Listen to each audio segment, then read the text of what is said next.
Buenas tardes, bienvenidas y dense ustedes también por incluidos, señores míos, pero estamos celebrando de alguna manera hoy con antelación el Día de la Mujer, el Día Internacional de la Mujer, y qué menos que con esta actividad donde vamos a presentar dos libros y hacer también referencia a un tercero, de los cuales es autora, coautora en un caso de uno de ellos, María Zambrano, filósofa de la generación del 27. Este es un libro que ya tiene un par de años, que son Amparo Zacarés y Rosa Mascarell, son las coautoras de este libro. Y hoy venimos a presentar dos de ellos, que son Variaciones sobre un mismo exilio, un poemario, y Exilio francés, Mi viaje al Jura, de María Zambrano, ambos escritos por Rosa Mascarell, que, como saben ustedes, y si no lo saben se lo digo ahora, fue la secretaria personal y documentalista de María Zambrano los últimos años de su vida. En estos dos libros, lo que cuenta Rosa desde dos perspectivas diferentes, una poética y otra es una especie de diario de viaje, es una especie no, es un diario de viaje, es una carta a María Zambrano en un viaje que ella misma hace al sitio donde María Zambrano vivió 14 años, allí en La Pis, ¿se llamaba? La Pis, que era una finca que tenía allí por el Crozet francés, cerca de las montañas de la Jura. Ahora ya os explicará por qué se llamaba Jura y tiene que ver con el Jurásico, con los dinosaurios y todo eso. Entonces ella en el año 20, ¿no? El 22, ¿dónde hace todo el viaje? En el 22 hace un viaje allí y se encuentra con la memoria de María Zambrano, va buscando y va ayudando también a hacer toda una reflexión sobre la convivencia que ella tuvo cuando conoció a María y cómo María pudo vivir aquello. Entonces, hoy queremos mostrar sobre todo la parte más personal, más íntima de una mujer que sin ninguna duda es una de las grandes pensadoras del siglo XX y probablemente hoy debiera ser una de las filósofas y autoras y escritoras más reivindicadas por su originalidad y por la profundidad y hondura de su pensamiento y de su literatura. Como encima resulta que por aquello de nacer donde nació en Vélez, Málaga, pues nos toca un poquito de patria chica, pues vamos a reivindicarlo más. Es decir, tenemos una mujer que probablemente debió haber ganado el Nobel, fue la primera en ganar el premio Príncipe de Asturias y también ganó el Cervantes de poesía. Y seguramente ha pasado a la historia como una filósofa difícil, en el sentido de que su pensamiento es muy profundo y complejo en algunos casos, pero sin ninguna duda es bello y en algunos casos se anticipa a cosas que ahora mismo nos estamos planteando, con una capacidad de meter la razón poética, la poesía, la intuición poética dentro del discurso tradicional, masculino también, porque ha sido casi siempre manejado por los hombres, del logos, ¿no? De esta especie de racionalismo donde lo emocional y lo intuitivo y lo poético no tenían lugar. María Zambrano todo eso se lo pasa por el arco del triunfo y lo convierte en un corpus único y absolutamente coherente. Como creemos que no es mejor manera para recordar a María Zambrano que escuchar a María Zambrano, ahora, si no les importa, antes de empezar a charlar con ella, les vamos a poner un fragmento de un programa que grabó en televisión María Zambrano, dentro de una serie que se llamaba Tatuaje, con José Miguel Ullán, el poeta, el intelectual español, que fue uno de los grandes amigos de María Zambrano. Así que ahora, sin más dilación, escuchen la voz de María. O trae consigo la capacidad o la impone de acordar, de poner de acuerdo el propio corazón con el corazón del mundo. Y el no poder dormir, claro que eso de no poder dormir en mí es natural, pero qué sueño hermoso llega cuando se ha puesto de acuerdo el ritmo del propio corazón con el corazón del mundo, que también lo tiene. Y señalo que no digo corazón, que digo corazón y no alma,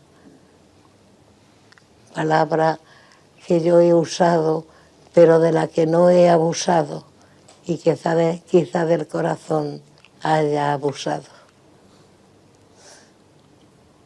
¿El sueño? Lo que me falta, como nunca he podido dormir, cuando dormía, no es que debo de tener, pero a mí me da vergüenza hablar tanto de mí, debo de tener una resistencia al sueño,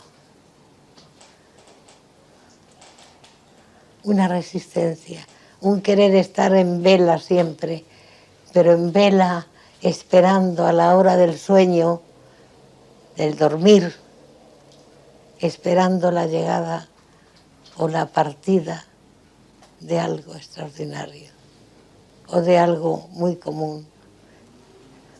El soñar me empezó a fascinar también muy tarde. Yo he sido muy lenta, muy tardía.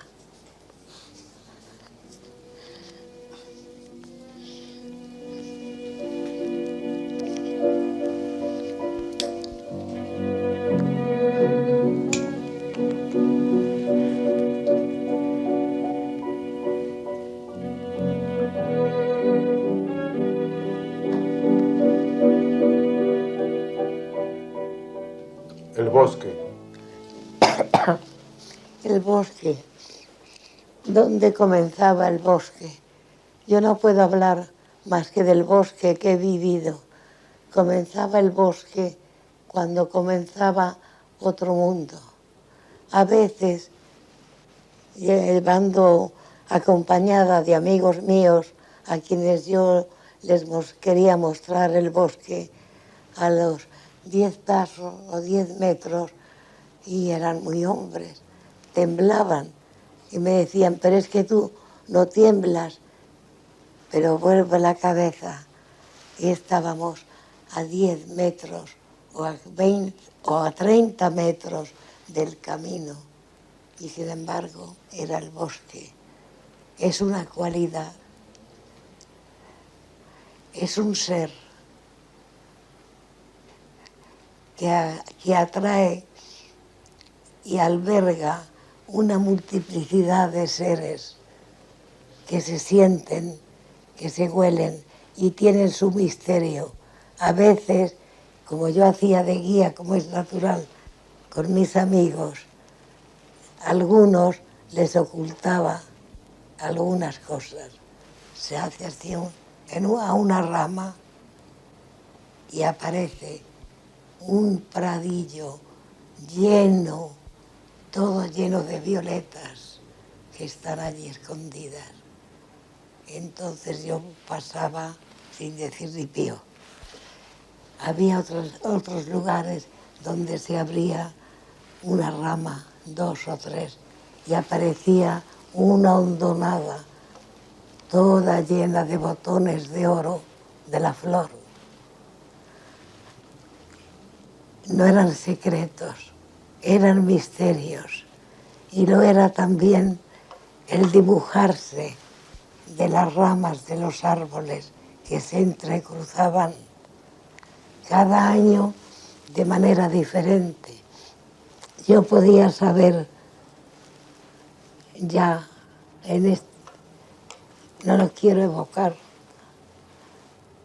en el mes de marzo, yo podía ya saber dónde nacerían o dónde estaban naciendo las violetas, que primero son blancas, las primeras violetas son blancas, después vienen otras que son como azules, después vienen las moradas más intensas, las casi negras. Entonces, otro descubrimiento. Allí donde nacía una florecilla cualquiera, y que me perdone porque ninguna florecilla es cualquiera, un yerbulajito amarillo, inmediatamente al lado nacía uno violeta. Este acorde no llega a ser un acorde, le falta, sí, porque hay un intervalo entre lo amarillo y lo violeta, se producía constantemente.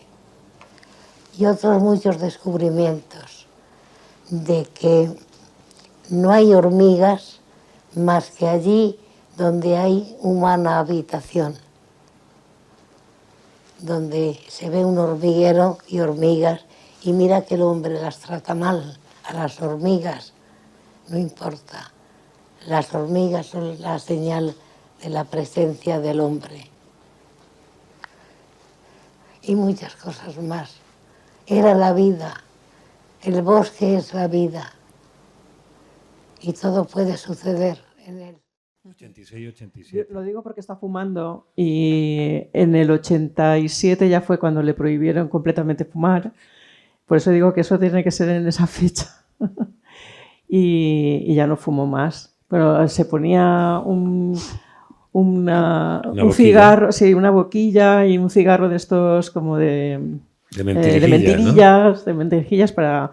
Con la idea de tener la mano ocupada, ¿no? Pero ya no la dejaban fumar. ¿Tú cuándo conociste a María? Pues yo justamente entonces, en el 88. 88, ¿y cómo llega a ti? Pues yo había llegado a Madrid en el 87 y estaba en la Universidad Autónoma, estaba haciendo un máster en Estética y Teoría del Arte. Y nada, una compañera me comentó que estaban buscando a alguien que pudiera trabajar con María Zambrano para pues ayudarla en lo que necesitara de publicaciones, de catalogación. Bueno, el caso es que me entrevistaron y me dijeron, bueno, en el mismo momento que me entrevistaron, un amigo suyo, uno de sus amigos, que también estaba allí presente, Javier Ruiz, me dijo, bueno, por nosotros yo creo que podrías hacer ese trabajo, pero es ella la que tiene que decidir.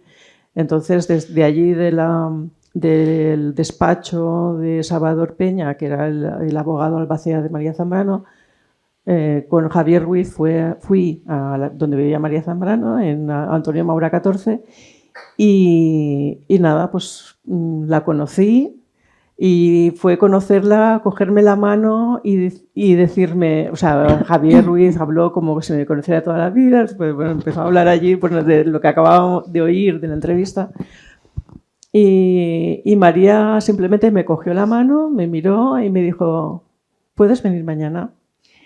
Y sí, puedo. Y nada, y al día siguiente empecé a trabajar con ella. Tú tenías 20 y pocos 20 y años. pocos años, sí. Claro. 20 y pocos años. Y claro, me encontré que tenía una habitación en la casa, en Antonio Maura tenía una habitación que estaba repleta de libros, pero en cajas todavía. Libros, maletas, parecía un trastero. O sea, era la biblioteca, pero parecía realmente el trastero, ¿no? Y entonces le dije, María, tenemos que poner unas estanterías para poder colocar los libros y... Ay, dice, sí, lo que tú digas. Digo, bueno, total que nada, empecé por encargar unas estanterías, ordenarle todos los libros y después ya con el trabajo importante que era su archivo, eran sus papeles, tenía muchísimo escrito, mucho. Y no tenían nada ordenado en aquel momento. Nada. Porque por un lado estaban, una de las cosas fundamentales, aquí habla específicamente del exilio francés, aunque sí, da saltos a lo largo de su vida en claro, esa conversación que tienes con ella. Uh-huh. Y una de las cosas, y también ahí te digo Amparo es doctora en filosofía, presidenta de la Asociación Clásica y Moderna, que gracias a ella y gracias a Victoria Cansino, que anda por ahí, le tengo que dar las gracias porque ella fue quien me dijo, mira, vamos a hacer esto. Y yo estaba en uno de mis ataques de agobio diciendo, hostia, Victoria, bueno, ¿cuándo lo vamos a hacer? Y tal. Esto es un poco lioso. Y te tengo que dar las gracias porque ha sido reconectarme con una figura que empecé a conocer, se lo decía antes, en la facultad. Cuando entré en la facultad, mi profesor de filosofía era Juan Fernando Ortega, que fue el primer presidente de la Fundación María Zambrano, y todo el día nos estaba hablando de María Zambrano. Y aunque yo era muy pro generación del 27, realmente a María Zambrano apenas la conocíamos. No sabíamos muy bien quién era, aparecía por allí. Y eso fue cambiando en aquellos años, finales de los 70, 80. Pero yo quería preguntarte también, el caso de María Zambrano no es la única intelectual que tuvo que salir de España y que vivió un exilio, pero su exilio fue el más nómada de todos. Sí. Nadie pasó por tantísimos países. 28. 28 países. Bueno, 28 ciudades. Idas y vueltas, Claro. No 28 países ni 28 Sí. ciudades. Pero la geografía del exilio, que Moreno lo cataloga en 28 exactamente. Ella sale el 25 de enero de 1939, cruza la frontera, la guerra ya se había perdido. Y bueno, pues cruza la frontera junto con toda una generación de compatriotas que tuvieron que exiliarse. Ella regresará, como se sabe, el 20 de noviembre de 1984. Si se calcula, salió con 35 años, regresa con 80 años. Si se calcula, todavía vive 7 años más. Pues prácticamente pasó 45 años en el exilio, casi la mitad de su vida. O sea que su vida está significativamente unido al exilio, que además ella, como sabéis, esa frase tan conocida de amo mi exilio, el exilio es la condición esencial del ser humano. Y luego leí también algo muy bonito que me gustó, lo dice Rogelio Blanco, dice que curiosamente María Zambrano encontró en el exilio, paradójicamente, lo que no es el exilio, encontró una patria, es decir, encontró un lugar al que ella había llegado gracias a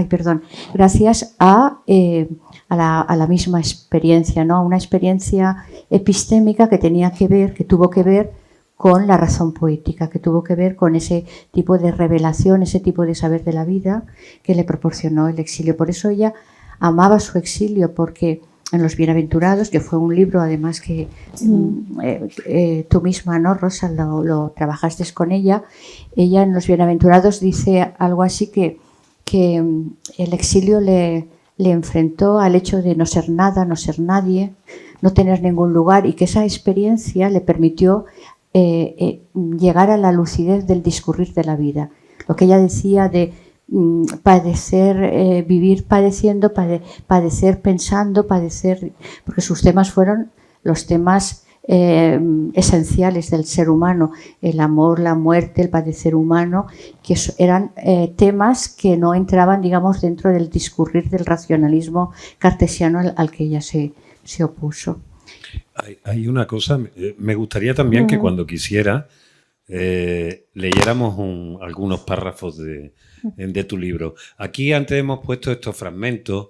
Podéis encontrar este vídeo por YouTube y os gustará bastante. Dura aproximadamente 1 hora, se hablan de varias palabras, de varios conceptos en el pensamiento y en la obra de María Zambrano, y es un gusto escucharla, como ya habéis visto. Se hablaba mucho del timbre de la voz de María Zambrano, un timbre muy dulce. Ella había asimilado todos los acentos y se había quedado con ese acento único. No sé si llegó a tener un poco ese acento de la sarquía en algún momento, pero me da que le duraría poco. Sí, porque se fue con 4 años. Se fue con 4 años. Muy poco. Pero yo creo que el secreto de esa voz de María Zambrano era porque no tenía nada de prisa por hablar. No tenía prisa.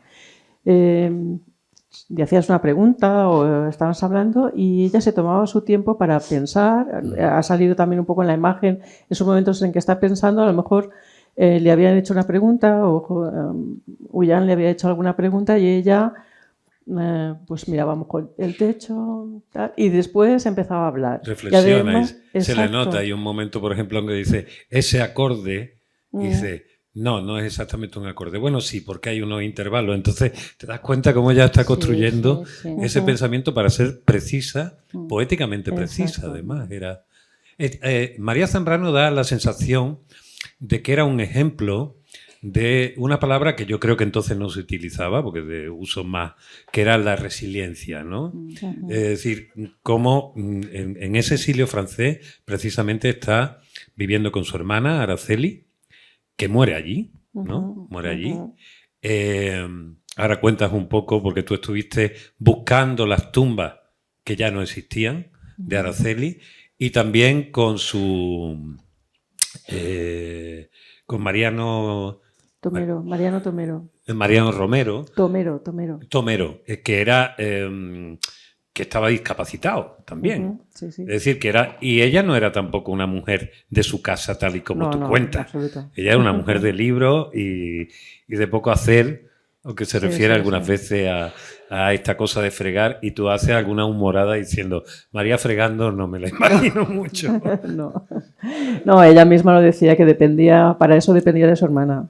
Ajá. Su hermana era la que cuidaba la casa o preparaba la comida. Bueno, la comida parece que Mariano era el que solía preparar alguna cosa, pero según me dijo alguna amiga que todavía vive allí, dice que lo que más vio cocinar a Mariano, y esto también lo vi yo, era preparar el té, que eso siempre lo hacía Mariano, y pasar un poquito de jamón york a la plancha. Eso era lo más. Entonces, decía que ella pensaba que la comida de María se limitaba a té y galletas. Esa era la comida. Y de hecho, María sufrió de anemia durante muchos años, por lo visto. O sea, se mantuvo por el tabaco. Sí, se mantuvo por el tabaco y el té para espabilarse, y después las galletas para mantener un poco, darle de azúcar al cerebro, seguramente. En esa época se le ve claramente en las imágenes que tenía ya una incipiente catarata. No, incipientes. En esa imagen ya estaba operado de cataratas, pero operado. Sí, ella la operaron de cataratas ya muy mayor. Tendrían que haberla operado mucho antes.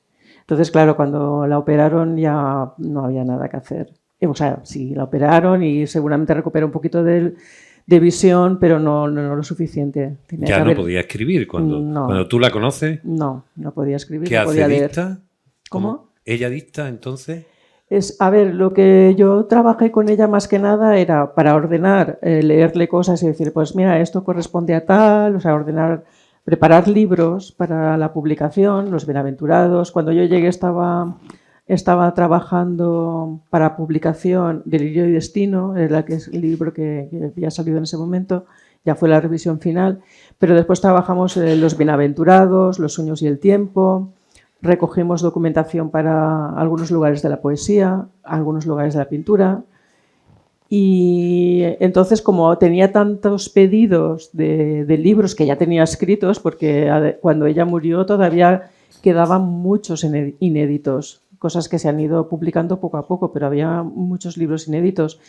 Entonces ella tenía más interés en sacar lo que ya tenía escrito, no escribir de nuevo, porque era una tontería con tanto material. Entonces lo que yo hacía era intentar reconstruir esos libros. Por suerte María tenía la costumbre de escribir índices, vamos a decir, esquemas de los libros. Entonces, pues cuando encontraba algún texto relativo a un capítulo de ese posible libro, entonces yo lo iba ordenando y después se lo leía a María. Y María, pues no, eso quítalo, o eso, ahí falta algo, busca porque hay que otro más, no sé. Ese tipo de cosas. Nunca la perdió, ¿no? Por lo menos cuando yo no porque tú estuviste nunca. Hasta el final. Hasta el último día estuve con ella. ¿Y te desplazaste allí a vivir prácticamente? ¿O echabas muchas noches allí, supongo? No, por la noche no. Aunque María dice que a ella le costaba dormir, y es cierto, yo iba por el día. Yo por la noche me iba a mi casa, no me quedaba allí. Pero bueno, ya se tuvo que adaptar a mi ritmo. No, yo no podía quedarme ahí a vivir con la familia. Ella en ese momento vivía con 2 de sus primos, con Mariano, todavía vivía Mariano. Isaías y la mujer de Isaías, que era quien me cuidaba. ¿Y qué te enseñó a ti? Porque estos libros son precisamente un reflejo de decir lo que he aprendido. Antes comentábamos que de una chica de 20 y tantos años a una mujer que casi tenía la edad de María cuando María vivía allí, ¿no? Cuando vas a ver el lugar donde estaba. Y este libro es importante y ese espacio es importante porque aquí se escribe uno de sus libros más fundamentales, que es Claros del Bosque. Así es. Y Claros del Bosque, hay algo que tú refieres aquí, que dice, realmente María era una urbanita, es decir, su encuentro real con la naturaleza y con su misterio se produce allí. Cuenta un poco el espacio, qué era cuando ella vio y qué te encuentras tú cuando vas a verlo hace 2 años. Sí, hay una... Bueno, lo que estás diciendo, por ejemplo, hay varias cosas que me sorprendieron y no me di cuenta hasta que llegué allí. Y era que yo había llegado a La Pies, a Crosset, el pueblo se llama Crosset. La Pies es la calle y se llama así porque iba hacia otro grupo de granjas, es Chemin-La Pies. Pero no sé por qué la casa de María, esa granja, se llamaba La Pies. La llamaban La Pies, aunque no es demasiado correcto, pero bueno, el pueblo es Crosset. ¿La Pies quiere decir la pieza? Sí, algo así. Y bueno, después hay más cosas que cuento en el libro de por qué se podía llamar así. Bueno, y claro, yo llego allí, pero por una pura casualidad llego a la misma edad que María cuando llega allí. Y entonces me pareció como esas cosas que no sabes por qué han sucedido y claro... eso ya me sorprendió y me puso en una... Digo, aquí hay algo, ¿no? Es que, claro, cuando lees a María y las personas que la hemos conocido, todos decimos lo mismo, siempre te pasan cosas. Con María pasan cosas así, como lo de llegar a la misma edad que ella, a La Pies, y además encontrar su casa porque, aunque esto parezca... que parece una película, pero no es una película, es que me pasó, me marcó el camino una cierva que encontré en el bosque. No sabía dónde estaba la casa, me habían dicho más o menos, y tenía la imagen de la casa, pero desde el albergue donde yo me quedaba, que es el único que hay en el pueblo, no había otro más, que está muy cerquita de la casa de María, pero tienes que ir a través del bosque, entonces yo pensaba que me había perdido. Y cuando me doy la vuelta veo una cierva en un cruce de caminos y se va por un lugar. Me doy la vuelta y sigo por ese camino, ya no la veo más, pero llego a un grupo de casas. Y digo, pues no, pues me he equivocado, me vuelvo porque... Y justamente esa tarde tenía que ver a los dueños de la casa ahora que venían al hotel a por mí para llevarme a la casa. Y me dice, ay, has estado allí esta tarde, has estado allí en la casa, pero... Se ve que habían hecho señas de dentro, pero yo no los había visto. Digo, no. Bueno, he llegado a un grupo de casas, pero... Dice, sí, eras tú. Y me dijeron, bueno, me describieron cómo iba vestida. Digo, pues sí, era yo. Fíjate, o sea, yo había llegado a la casa de María por detrás, entonces yo no la reconocía porque la única foto que había visto era por delante. Y la cierva me había llevado hasta la casa. Ahí hay un elemento, el ciervo además... como el elemento místico que te guía, ¿no?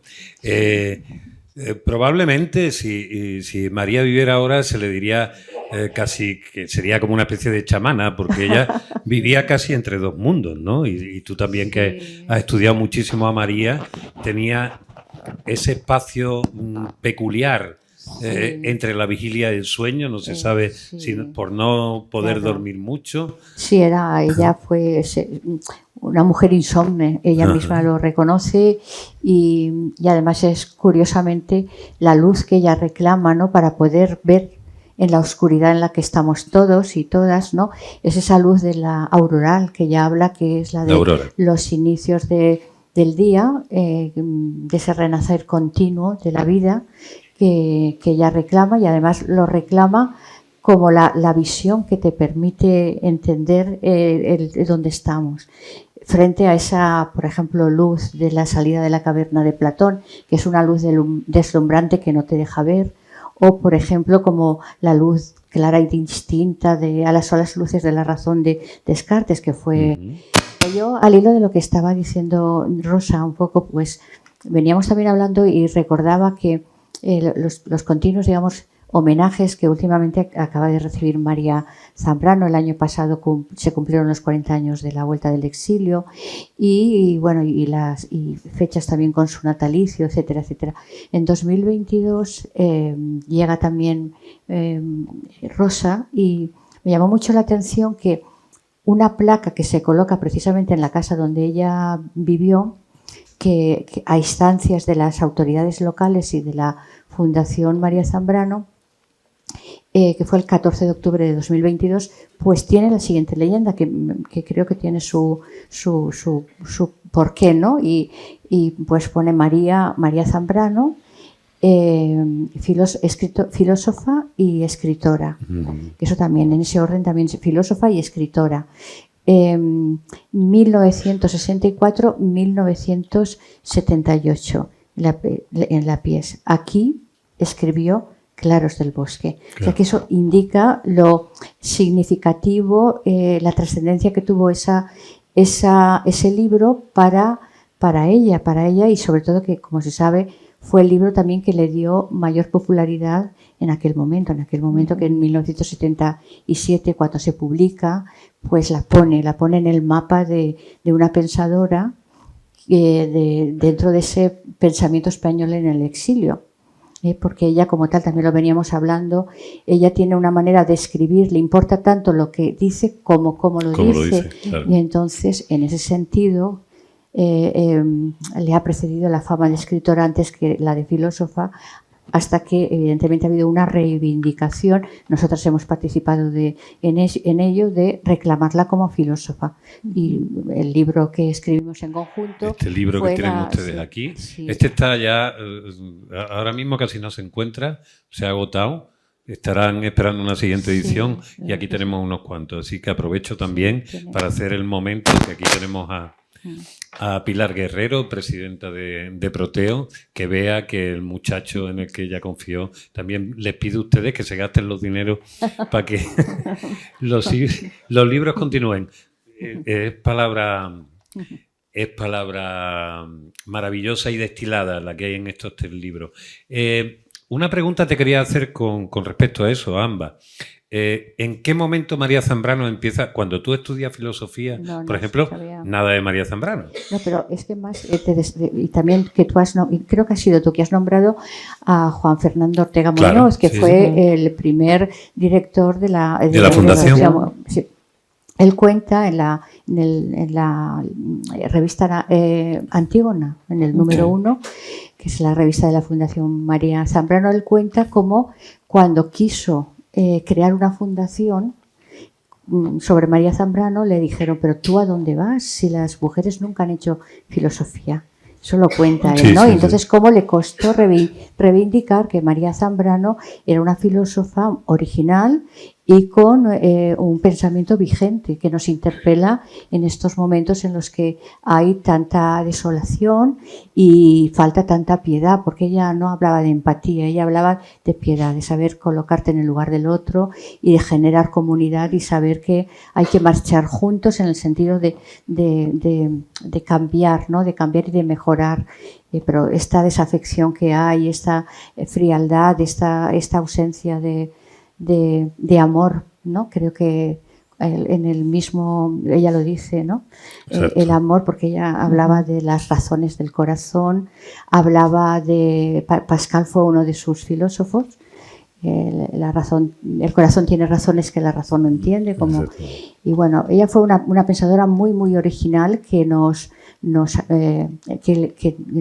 hace falta, que es urgente reclamar esos saberes del alma de los que ella habla, que son saberes que ahora están completamente omitidos o bien se han visto reducidos a estadísticas de la psicología científica.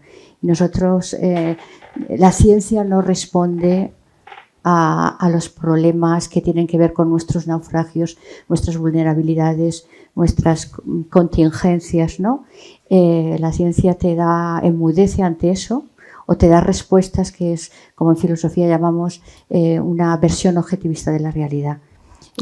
Hace falta la poesía, hace falta esa razón. De hecho, ahora mismo que estamos en una época donde hay una crisis espiritual, Sí, es decir, que ya sí. cayeron las estructuras de las religiones tradicionales, Sí. se le vio el cartón a la estructura y al poder, de nuevo llevado por hombres. María, aunque tiene la formación que tiene, básicamente, al igual que los grandes místicos, místicas, en la mayoría, quitando a San Juan de la Cruz, que realmente se mete. Y la mayoría de las místicas que llegan a ese nivel son mujeres, Hildegarda von Bingen, Sor Juana Inés de la Cruz, Teresa de Jesús, suelen ser mujeres. Ella es una gran mística en ese sentido y habla de lo que hoy entendemos como espiritualidad, como necesidad espiritual. Pero si uno piensa en los filósofos originales y lee a Platón, eso formaba parte también de la cultura, es decir, el elemento mistérico, que ella se refiere al misterio una y otra vez, y de alguna manera yo creo que hay una necesidad en nuestra sociedad de volver al misterio, del que hablaba también García Lorca, es decir, que los que estaban utilizando el misterio eran algunos poetas, algunos artistas, porque la filosofía parecía que se había olvidado de aquello. Es decir, que aquello era un... La metafísica europea lo había olvidado, ella lo critica y además habla, bueno, el otro día escribiendo sobre ella, pues yo recordaba que para María Zambrano la realidad nunca pudo entenderse como una categoría kantiana del entendimiento y que ella pasó su vida pues intentando vivir y sentir aquello que hay de profundo, de oculto y de sacro en la vida, que es del misterio de la vida, ¿no? Que es lo que pues se había desterrado con la ofensiva cientifista y que ahora todavía, de aquellos momentos en los que ella está viviendo, la crisis de las ciencias europeas de las que habla Husserl, porque esto también Rosa lo comenta mucho, yo lo he leído, pero María Zambrano fue una mujer que conocía toda la intelectualidad del momento. Ella podía hablar como filósofa porque era una gran conocedora de los derroteros, por así decirlo, de la filosofía en aquellos momentos. Y bueno... ella hablaba varios idiomas, ¿no? Ella hablaba inglés, alemán, francés, ¿no? No, francés e italiano. Francés e italiano. Italiano. Alemán lo había estudiado, no sé hasta qué punto... lo dominaba el alemán, pero sí que había estudiado también algo de alemán. Pero sobre francés italiano perfectamente. Cuando llegas allí, ¿sabes exactamente lo que estás buscando o vas un poco a la aventura? A ver qué te encuentras. Cuando llego a Crozet, a la aventura, absolutamente. Bueno, a ver, ya llevo un bagaje y ya me he leído su obra y publicada y no publicada, quiero decir que ya quiero encontrar ese lugar que María me había hablado, pero intento no tener nada preconcebido, dejarme llevar un poco por lo que me fuera sucediendo. Y la verdad es que me siento muy la verdad es que fue un momento maravilloso para mí, o sea, en mi vida, encontrarla a ella, pero después volverla a encontrar realmente en Crozet o encontrarme a mí misma, o sea, llegar sola, porque eso sí que lo tenía claro, que iba a viajar sola y a intentar estar en las mismas condiciones, aunque por supuesto no en las mismas condiciones, nunca será posible, pero sí, por ejemplo, sentirme aislada. O sea, yo llego allí a un pueblo que no tiene autobuses, no tiene ningún medio de comunicación y yo no voy sin coche. O sea, yo llego allí, pues he ido en tren. He llegado en tren, después me han tenido que llevar. Y entonces sí que siento ese aislamiento como el de ella. O sea, yo llego a un pueblo en el que no conozco a nadie, que no puedo salir de allí, a no ser que alguien me saque. O sea, que es ese sentido, pero puedo disfrutar del bosque también, que es lo que también ella decía, ¿no? Encontrar el bosque. Yo también soy urbanita en ese sentido, aunque ahora vuelvo, por unas casualidades de la vida, estoy viviendo en un pueblo pequeño, pero yo me siento mucho más a gusto, como ella misma decía, que la civilización está en la ciudad. Y ella descubre el bosque cuando llega allí porque no tiene más remedio que decir, bueno, esto es lo que hay. y encuentra, ella era una mujer muy positiva, muy sonriente, como la veis en esta grabación. Se le nota cierta guasa, ¿no? Sí, tenía retranca. Sí, tenía mucha retranca, mucha ironía y sabía aprovechar eso, aunque estaba mayor, tenía problemas para caminar, no veía bien, seguramente tendría, bueno, le costaba respirar también porque había fumado mucho. Pero da igual, ella yo nunca la oí quejarse. No era una mujer quejosa. No, que va, en absoluto.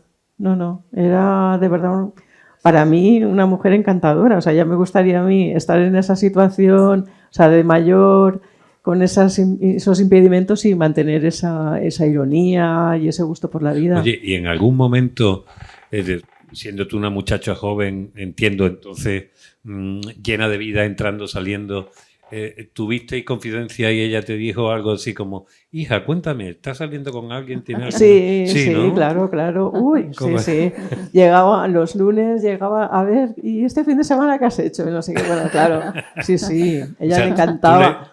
Tú le nutrías de cotilleo de Sí, además me decía, cuéntame algún chascarrillo de Madrid y cosas que le pasan. Y recuerdo que no os acordáis, pero en aquellos años 80 se decía que había una casa que habían intentado restaurar, que ahora es la Casa de América, y que habían fantasmas. La de los espíritus, fantasmas. Pues bueno, eso me hizo comprar periódicos, todo lo que sabía sobre los fantasmas se tenía que contar, porque quería saber, pero decía, claro, es que es posible, o sea, para ella era posible que hubiera espíritus allí en esa casa, ¿no?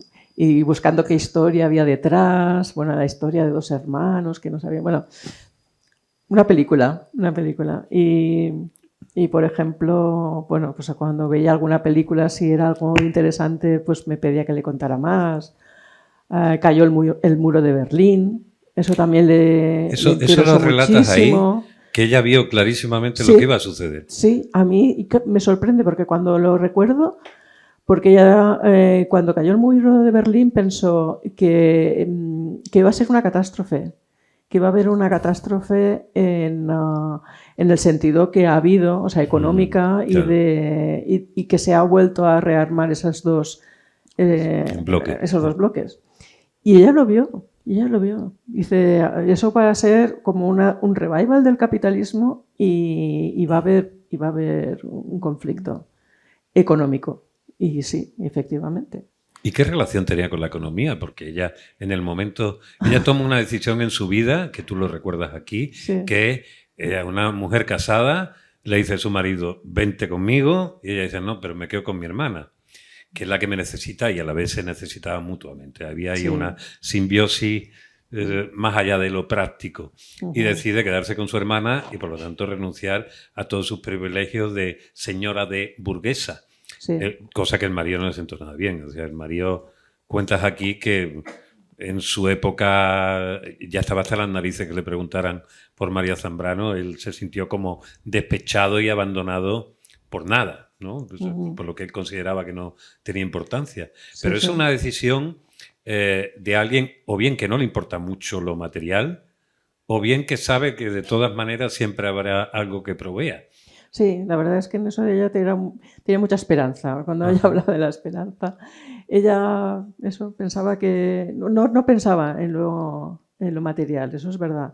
Y porque tomó decisiones en su vida que la llevaron pues eso, a vivir en la penuria, realmente. Entonces, para ella había otras cosas muy, muy por delante del dinero. Y, por ejemplo, con su hermana sintió esa compasión, que su hermana la necesitaba y se quedó con su hermana renunciando también a eso, a una mejor vida.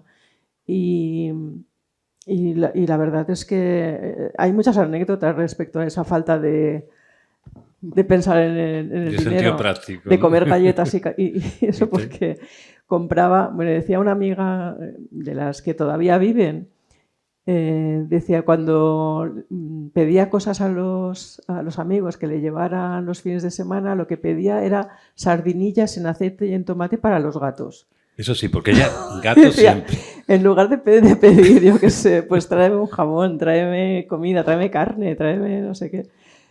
Y pedía sardinillas en aceite para los gatos. Y otra cosa también, que cuando yo estaba ordenando los libros y los manuscritos, me encuentro el cheque de 6 barral de Los Claros del Bosque, que no lo había cobrado. Claro, y entonces yo le digo, mira, María, que el cheque del 6 barral, dice, uy, ¿y no se podría cobrar ahora? Digo, mujer, en los años 70 busca tú ahora. Oye, Bueno, pues... ¿y creéis en general que la intelectualidad contemporánea a María supo verla, se portó bien con María? Porque hay aquí algo que me ha sorprendido mucho. Hablas, por ejemplo, de José Ángel Valente, que fue uno de los grandes valedores en aquella época y, también hay que decir, discípulo orientativo por el terreno que él tocaba y un gigantesco poeta, como sabéis vosotros.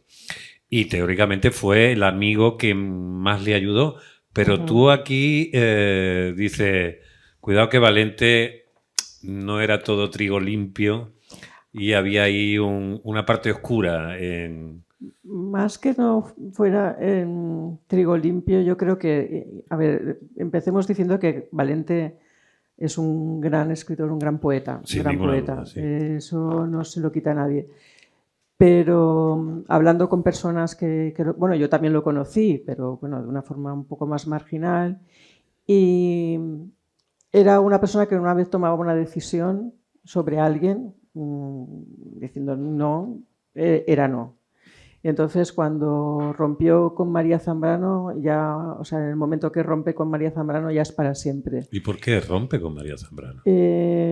A ver, hubo una... Porque ella le adoraba, sí, realmente. Sí, ella le adoraba y... A ver, hay una cuestión muy cotidiana. Pues José Ángel Valente se divorcia de Emilia, de su mujer, la madre de sus hijos, y María en un primer momento, claro, Valente es su amigo, ¿no? Y entonces si Valente le pide que hable en su favor en el juicio, claro, ella no le puede decir que no, pero al mismo tiempo también se siente como que está traicionando a Emilia. O sea, hay una situación en la que María pues no sabe... siente una incomodidad ante lo que le está siente pidiendo. Una incomodidad. Claro. Y entonces él esperaba que ella declarara a su favor en el juicio y ella al final no declara ni para uno ni para otro, o sea, se mantiene al margen. Entonces, eso...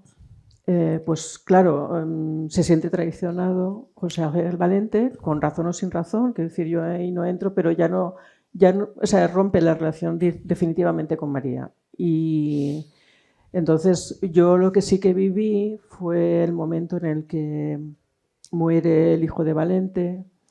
María lo quería mucho y entonces me pide que le dé el pésame, que intente localizar a Valente para darle el pésame. Yo voy a hablar con él, con Valente, y le traslado personalmente el pésame y le digo que María le espera, bueno, con lo que me había hecho María, que le esperaba en casa y que quería abrazarle, y él dice que no va a ir a verla. Entonces a mí eso me pareció de una dureza que yo misma no me la esperaba, entonces me pareció cruel, realmente. Me parecía un poco cruel porque María ya estaba muy mayor. Y no sé, y todo eso, pues bueno, son cosas que yo he vivido y que a lo mejor se puede entender o no entender, pero bueno, me pareció muy duro. ¿Te parece, Rosa, que leer algún fragmento de los libros? A ver, les cuento que el libro... María era una gran escritora de cartas, escribía unas cartas preciosas. Sobre eso me gustaría decir algo, porque el libro...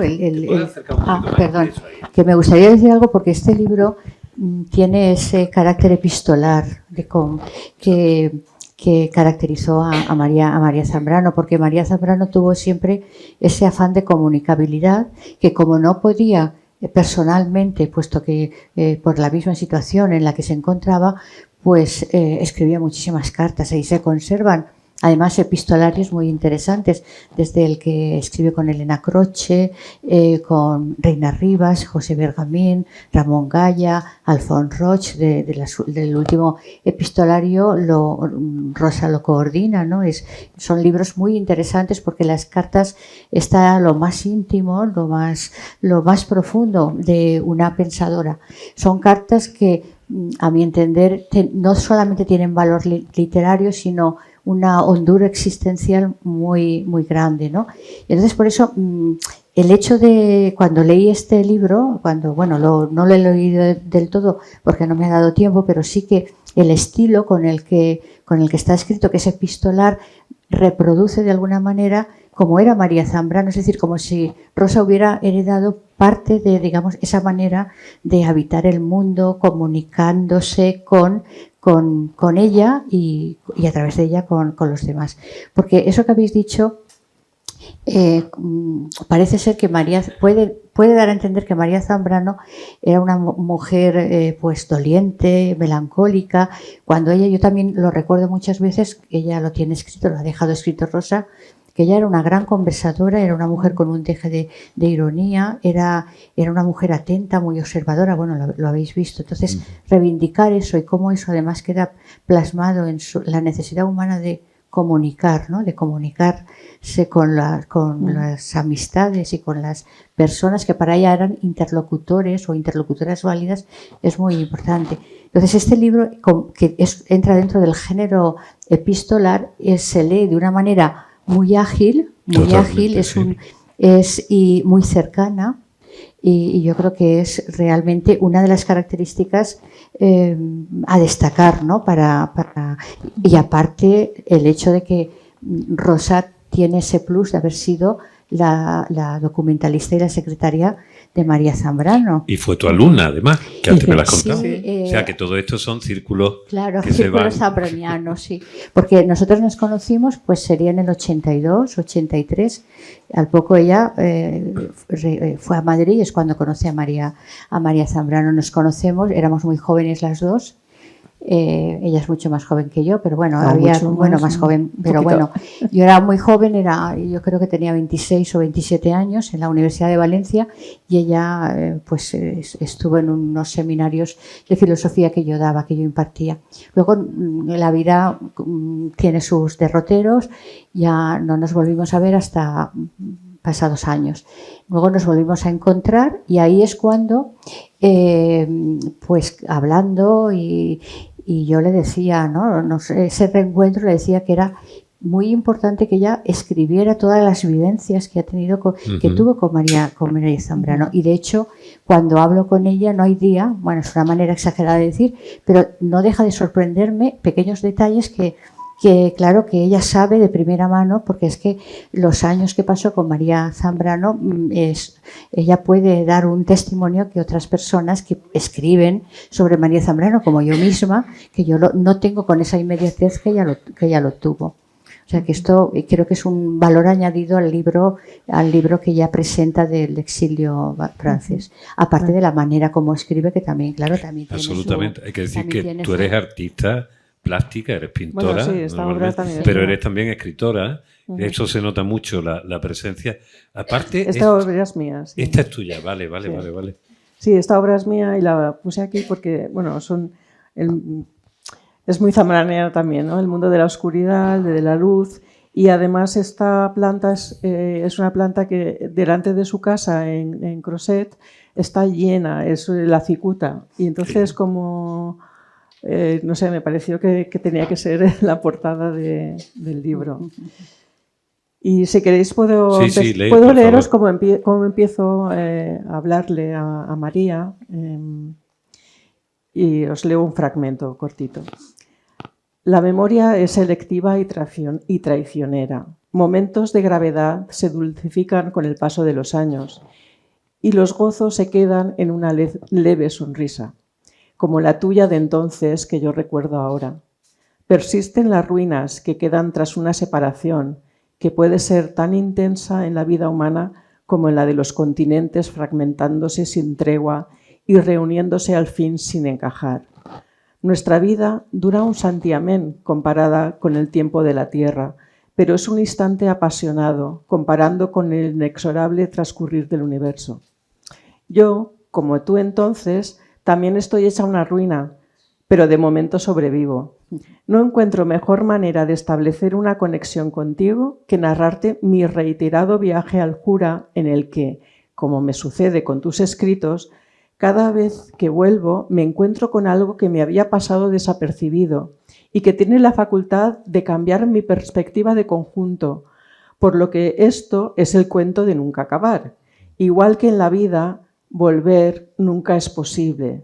Los tiempos cambian. Así es como empiezo el... Gracias por el aplauso. Hay también, porque nos estamos centrando sobre todo en esto, pero has escrito como 2 libros paralelos. Sí. Uno es un libro de poemas, que Sí. es variaciones sobre el mismo exilio. Tú ya habías escrito poesía. Había escrito poesía. Todavía estoy más No, bruto. ¿sabes?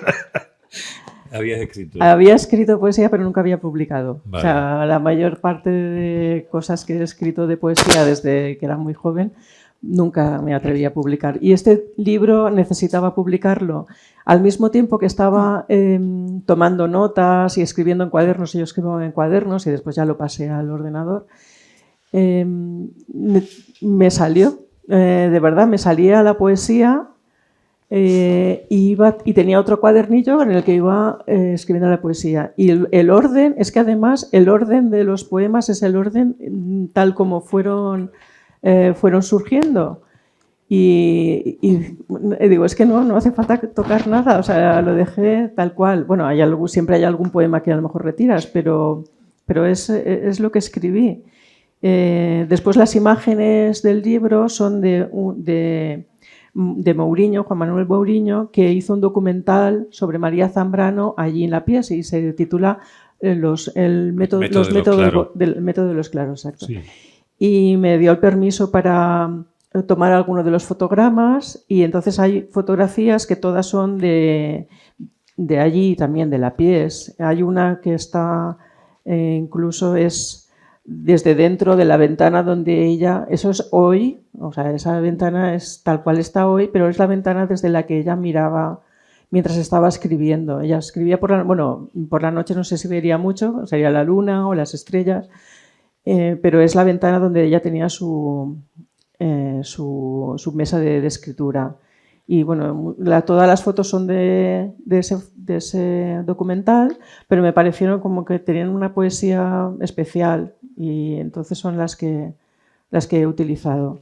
Y esa es la vista que se ve desde su casa.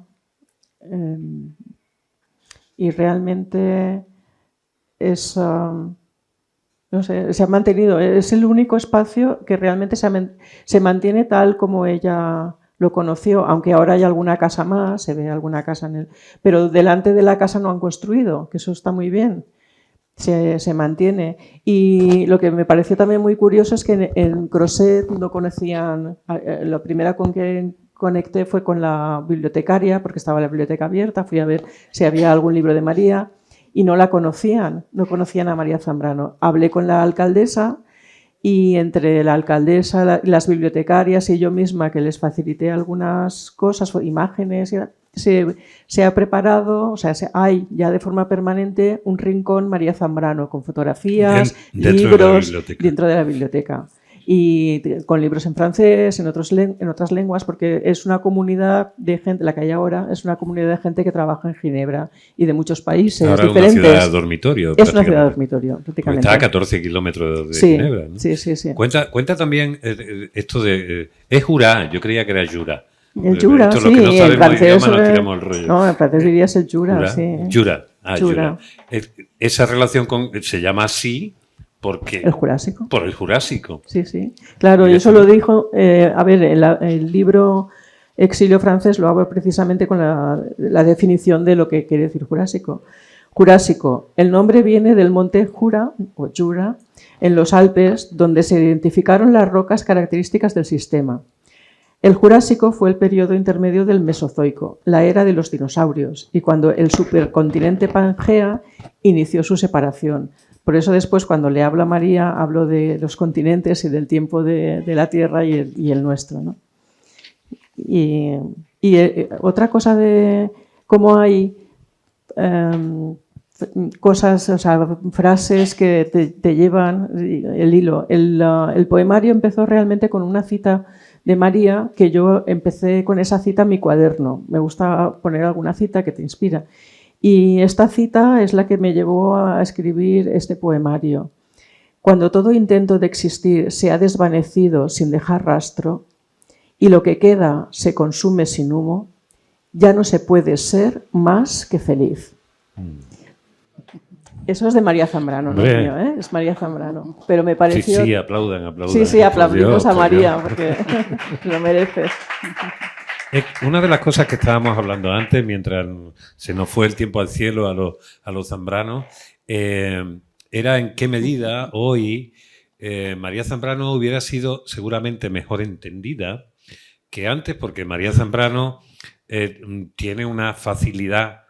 A ver, no es Wittgenstein, que tú en una taza no puedes poner, ni en un de estos de Instagram puedes poner una frase de Wittgenstein, pues dice, anda, vete a tu casa a dormir. Pero las frases de María Zambrano, a pesar de su profundidad y su complejidad, son frases que iluminan, porque están llenas de poesía. En ese sentido no me extraña nada que digan si escritora. Yo no creo que Platón era escritor, era absolutamente compatible. Pero tú lo que sí señalas es que en un mundo también tan masculino donde se repartían los carnets de quién era o no era, ella era como, bueno, sí, ella escritora. Ella sufrió lo que se llama ahora criptoginia en el mundo académico, que es la ausencia de referentes femeninos. Es decir, que las contribuciones de las mujeres a la cultura han sido omitidas o han sido olvidadas, pero que no ha sido un olvido inconsciente, sino guardaba la intencionalidad de generar que el sujeto de cultura, el sujeto de conocimiento, el sujeto creador, ha sido siempre un sujeto ontológicamente masculino. Ahí no cabían las mujeres, y en el ámbito de la filosofía todavía menos, ¿no? Entonces, claro, una de las cosas es que nos llevó también a nosotras, aparte de ese reencuentro después de los años, ¿no?, de volvernos a ver y de ver, pues eso, ese recuento de qué ha sido de nuestra vida, que, bueno, en fin, ella acababa de regresar también de Alemania, volvió otra vez me refiero a Rosa, ¿no?, a vivir a España, y nos llevó al hecho de por qué María Zambrano no puede explicarse en bachillerato, ¿no? Ahora ya sabemos que sí, y más en el Distrito Universitario de Andalucía está María Zambrano, pero siempre corría esa de, es que es muy difícil hablar de la razón poética, pero no lo es tanto, lo es, ella misma dice que de la razón poética es difícil hablar porque es como nacer y morir al mismo tiempo, ser y no ser, palabra y silencio. Porque es que ella misma señala que es que no hay método para la vida. El saber de la vida nace de mucha observación, que vemos ahí ese carácter reflexivo suyo, de mucha observación, y también pues de la revelación que se suele producir en esos lo que podemos llamar esos momentos de acontecimientos supremos de la vida, donde puede ser, por ejemplo, la epifanías, de alguna manera, la ¿no? pérdida de un ser querido, la muerte, o sea, la pérdida de un amor o la muerte de un ser querido, o el haberte tenido que expatriar de tu tierra, ¿no? Entonces, de eso sale un saber que no se puede, digamos, expresar de una manera objetivante, sino que tiene que ver con una manera de narrar, una filosofía que utiliza la razón narrativa y que bebe de fuentes literarias y de fuentes artísticas. Y ahí es donde está ella. Pero claro que se puede explicar y claro que puede llegar, y es más, cuando se explica, y siempre es que esto es garantía de éxito, porque cuando explicamos o hablamos de María Zambrano, la gente sale entusiasmada porque le hablas. Yo tengo, por ejemplo, la experiencia, ahora en septiembre estuve en Alemania, estuve en Leipzig, en la Universidad de Leipzig, delante de mujeres emigradas, no emigrantes, para hablar del exilio y tal. Y ayer lo recordaba también en la Universidad de Sevilla, que es de donde venimos las dos, y recuerdo que una de las señoras que estuvo allí escuchándome en la IPIS, al terminar se me acercó y me cogió así como muy, en fin, como si me conociera de toda la vida, ¿no? Y me dijo, era una señora ya mayor, me dijo que ella entendía la filósofa, pues lo que yo había explicado, porque ella ha vivido eso, ha sentido eso, aquello de lo que yo transmitía, que transmitía María Zambrano, por así decirlo. Entonces, es ese conectar con la vida, porque es un saber que está enraizado con la vida. Y es un saber que tiene que ver con lo que ella llamaba las entrañas del ser, los adentros, del que participamos todos, ¿no? y todas. Porque, claro, es que la vida no es irrepetible, no tiene método. Entonces, buscar un método, digamos, cartesiano para explicar aquello que nos falta. Tú has dicho antes lo de la chamana, es decir, es que nos falta en estos momentos el chamán o la chamana, claro, que nos dé la llave, que nos diga qué es la vida, porque estamos en medio de un neoliberalismo imperante, estamos en medio de una lógica mercantil, bursátil, que es la que predomina. Hace unos años, hacia el siglo pasado, hablábamos de las dos culturas, la científica y la literaria, como que la pugna o la disputa, pero es que ahora no hay disputa, es que ahora hay un único paradigma vigente, que es técnico instrumental y que se mueve por criterios económicos y de economía y bursátiles, como decía, ¿no? Mercantilistas. Pero es que los seres humanos no somos intercambiables, no somos entidades desechables como está haciendo, como estamos viviendo en estos momentos, ¿no? Entonces María Zambrano interpela la necesidad de volver a las humanidades, volver a la pasión por la lectura, el amor por la cultura, todo eso está en ella. Y es ese saber urgente que necesitamos ahora, y más cuando la educación también está inmersa en lo que son objetivos instrumentales y ha perdido la referencia que somos fundamentalmente una especie cultural, que nuestra supervivencia va no solamente en sentido de sobrevivir zoológicamente o biológicamente, sino sobre todo cultural. Y no tenemos esa metacognición o ese relato cultural. Y ella está ahí. Por eso es verdad que es una filósofa muy, muy, muy vigente y muy, muy importante. Y necesaria, realmente. Necesaria, claro. Porque ahora mismo hace falta gente que sea capaz de meterse en la almendra del misterio del lenguaje. Sí, pero fíjate que esto, porque, claro, yo animé a Rosa, que nos une una gran amistad ya después de, claro, tanto tiempo, con nuestras familias y todo. Yo animé a que queríamos que llegara María Zambrano, porque cuando me decían que es muy, muy difícil hablar, yo les decía, bueno, ¿y qué es que Kant y Hegel no son difíciles de explicar en las aulas y forman parte del currículum canónico que se explica? Por favor, ahí hay algo más, hay algo de un tipo de razón que no se le quiere dar carta de presentación. Y ayer, cuando estuve yo explicando en esa conferencia que di sobre la razón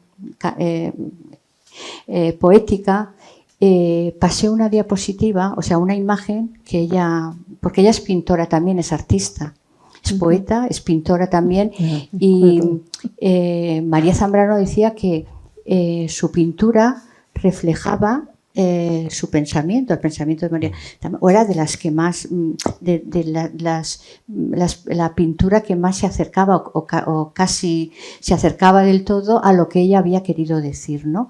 Porque es conocido, ¿no? La relación que tuvo María Zambrano con Ramón Gaya, en fin, con la pintura. Y entonces lo voy a pasar para que lo vean, porque el libro este libro también tiene un acercamiento desde la sensibilidad, y es la imagen que deja muy claro, a ver si la encuentro, deja muy claro lo que es la razón poética, que es una belleza. El libro, esta misma, no, a ver, esta misma, mira, Héctor, bueno, la enseño.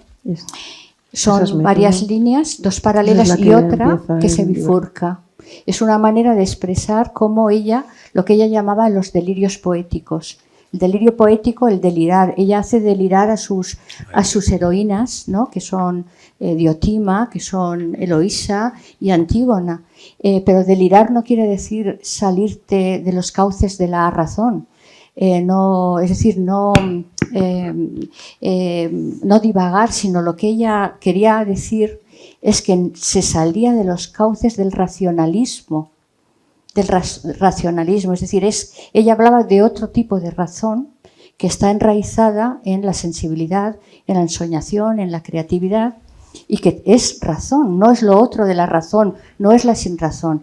Entonces, este libro como tal, bueno, esta imagen, me acuerdo que cuando yo puse varias imágenes, y una de las personas que estaba en el público me hizo volver a esta imagen para recordarle, para hablar sobre ella. Lo que quiero decir que sí que refleja bien el pensamiento de María Zambrano, es decir, que la imagen misma reflejaba esa razón que se separa precisamente porque no quiere seguir esos cauces en donde te lleva a un objetivo. Pero si tú quieres saber de la vida, si quieres tener esperanza, es decir, si quieres realmente entender ese ser y no ser, eso tan terrible que todos conocemos, que es que todos están haciendo y muriendo al mismo tiempo, que eso es muy difícil de conjurar. Ningún científico, ningún mundo no ético te va a hacer, digamos, a consolar, por así decirlo. Es poco mensurable con esa idea de que solamente se puede demostrar aquello que se puede reproducir en un experimento, en un laboratorio. Exacto. Entonces, hay una cosa que aquí queda muy claro en las reflexiones que hace Rosa, y cuando habla María Zambrano, cuando la escuchamos, sobre todo cuando se refiere a esa relación que tiene tan peculiar de lo mucho que le importa el sueño, lo que ha dicho antes, han escuchado ustedes. Yo tengo la dificultad de llegar, pero siempre esperando dormirme para tener ese encuentro con lo extraordinario. Entonces, eso ella lo hacía cuando se quedaba toda la noche sin dormir y veía salir la aurora. La aurora, que es una de sus grandes metáforas, como ese momento donde la vida se muere y nace al mismo tiempo. Entonces, esa capacidad que yo creo que tiene María Zambrano y que vosotros también habéis traído al orden de lo cotidiano, que me parece fundamental. Primero, porque si no, no se entiende del todo. Porque hay autores, y muchos autores hombres, que le quitan lo cotidiano y no pasa nada. No pasa nada a saber si tenía litosis o tenía gota y tal, no pasa nada. Su obra sigue siendo la misma. Sin embargo, en un caso como este, que es tan vivencial, con una biografía tan así, y además tan ausente de, digamos, de patos trágicos en el sentido de, o sea, María vivió una vida, como tú decías, no se quejaba, para estar convirtiéndose en la drama queen de la historia. Claro. Hizo todo lo contrario, que parecía que había veces que estaba así como como pillando alúas, como se dice aquí, que son unas hormigas voladoras que hay en Málaga, que estaba como despistada, ¿no? Entonces, yo creo que esa parte que estáis añadiendo, tú eres académica también, tú eres doctora en filosofía y sabes esos dos mundos, pero yo creo que esta cosa de complicidad entre mujeres, de entender toda esa parte que no se cuenta y que es tan importante, la habéis traído aquí. Me gustaría también deciros que estáis ahí callados como pasmarote y que seguramente si estuviera aquí María hablando, me gustaría mucho que levantarais la mano, preguntarais, opinarais, porque aquí hay gente que me consta bien. Espérate un segundillo, que te voy a pasar el micro. María. Vale. María Chups, escritora también. Bueno, muchas gracias. Interesantísima la figura de María Zambrano. A ver, tú, Rosa, que has estado en ese archivo, al lado de ella, en ese exilio al que tú has regresado, pero antes del exilio francés, cuando ella pasa... o bueno, cuando convive en ciertos momentos en Cuba con Concha Méndez y con Alto Laguirre, nuestro Alto Laguirre, pues sí que es verdad que luego vienen unos momentos muy difíciles para esa gran amiga, Concha Méndez, de la separación de Alto Laguirre. en México. Sí, sí. Entonces, que yo sepa, y tú lo sabrás mucho mejor porque, Sí. bueno, hay una carta de María a Concha donde, bueno, le habla de cómo puede superar esa situación de pena, del desamor y de ese poema que Concha Méndez le dirige a Altolaguirre, que es fortísimo, ¿no? En un momento dado. María alguna vez te habló, y además es que esto viene al hilo de que tú has hablado de Eloísa y de este otro personaje, el poeta, de manera que no pudo tomar partido, ¿no? Entonces, en ese momento en que ella escribe a Concha, ¿ella te hizo alguna referencia o tú tuviste acceso a esas cartas de ese momento del 40 y tantos? ¿Podrías Sí, decirme? a ver, la primera catalogación la primera catalogación de la correspondencia la hice yo con la ayuda de María, por supuesto, porque catalogamos toda la correspondencia. Después han aparecido más cartas, pero bueno, todo lo que ella tenía lo catalogamos entre las dos. Y pues que era tan, o sea, es muchísima, o sea, la cantidad de cartas, ahora no recuerdo exactamente, pero es un gran volumen de correspondencia la que tenía. Lo que pasa es que las cartas que guardaba ella eran las cartas que había recibido, no las que envió. Entonces, eso es lo que ha hecho la Fundación, intentar ir recuperando las cartas que ella había enviado. ¿Pero tuviste alguna respuesta de Concha? Claro, no recuerdo ahora. Algo que ella te hubiera hablado de ese momento tan duro, ¿no? Sí, a ver, tuve la suerte también de conocer a la nieta de Concha Méndez también, que volvió, bueno, fue la que escribió el de Memoria Armada, Memorias Habladas, exacto. Que por cierto, ese libro que habréis visto ahí abajo, que hay unos carteles, ese libro es el que tenemos en el Club de Lectura Independiente Pues, del tercer piso, ahora para el mes de abril, precisamente. Pues magnífico, me parece un libro magnífico, Sí. que lo tengáis en el Club de Lectura. Y yo conocí a la nieta, Paloma Aulacia Aulacia, exacto, Sí. Paloma Aulacia Altolaguirre. Pero no recuerdo ahora exactamente qué es lo que contestó, pero bueno, conozco un poco la historia y después el accidente que tuvo Altolaguirre y su muerte y también la casualidad que dio de que Cernuda muriera también en la casa y que descubrieran el cadáver su hija. O sea, que, claro, es que... claro, es que... Son historias muy, muy, muy fuertes también. Todo lo que vivieron este grupo... Claro, es que daros cuenta que estas personas, Concha Méndez se había ido, Manuel Altolaguirre están en Valencia, coinciden. Es que hice una exposición dedicada a este grupo que estuvo en Valencia en el año 37. En el 37 está Manuel Altolaguirre. Concha Méndez se había ido con la niña a Londres, a Londres o a París.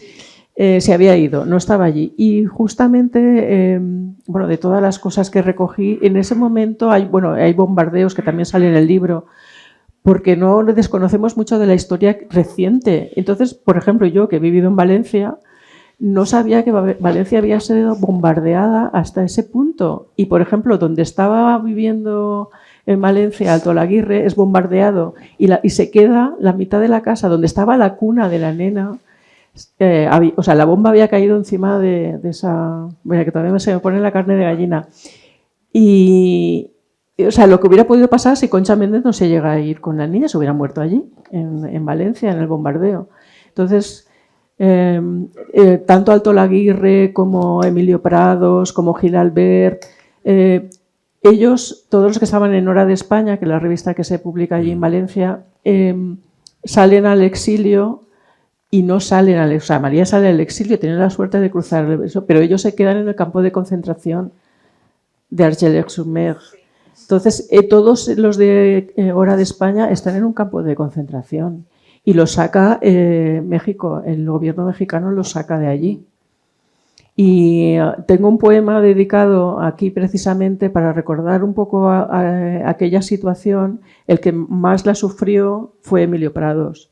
Emilio Prados salió muy tocado y lo encuentran desnudo en la playa. Bueno, el campo de concentración estaba en la playa. Era invierno, estaba nevando, hacía frío. Bueno, a él lo encuentran desnudo, que había tirado todo al mar. O sea, que cuando lo rescatan, pues estaba ya mal, muy mal. Y tengo un poema que a mí me gustaría que leyese me gustaría eso, leerlo. y vamos a terminar con eso, si os parece, porque me acabo de dar cuenta que ya es hora bueno, de no sé empezar si hay a marcharnos alguna... un poquito. Esto puede continuar después, una vez se cierre la librería, nos vamos, tomamos una caña, le firman ustedes el libro, toda esa cosa, ¿vale? Bueno, Rosa, por favor. Sí, Le ciel est noir, la terre est blanche. Eso es un poema, una cancioncilla francesa, pero que refleja muy bien lo que sería en ese momento. Le ciel est noir, el cielo es negro. La terre est blanche, la tierra es blanca.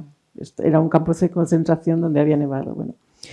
Sobre la arena nevada, desnudo frente a un mar gris, recita las bienaventuranzas. Bienaventuradas las pobres, las que lloran, las desterradas, las humilladas, las marginadas, las perseguidas, las calumniadas, las silenciadas, las encerradas, que tienen hambre y sed de justicia. Piadosamente lo arropan y lo llevan a la gendarmería para expatriarlo. Allende los mares, cuidará a los niños en el patio hasta quedarse ciego. Esa es la historia de Emilio Prados. Muchísimas gracias. Fortísimo aplauso. Muchísimas gracias, Rosa. Amparo, aquí tenéis vuestra casa. Y gracias a María Zambrano una vez más.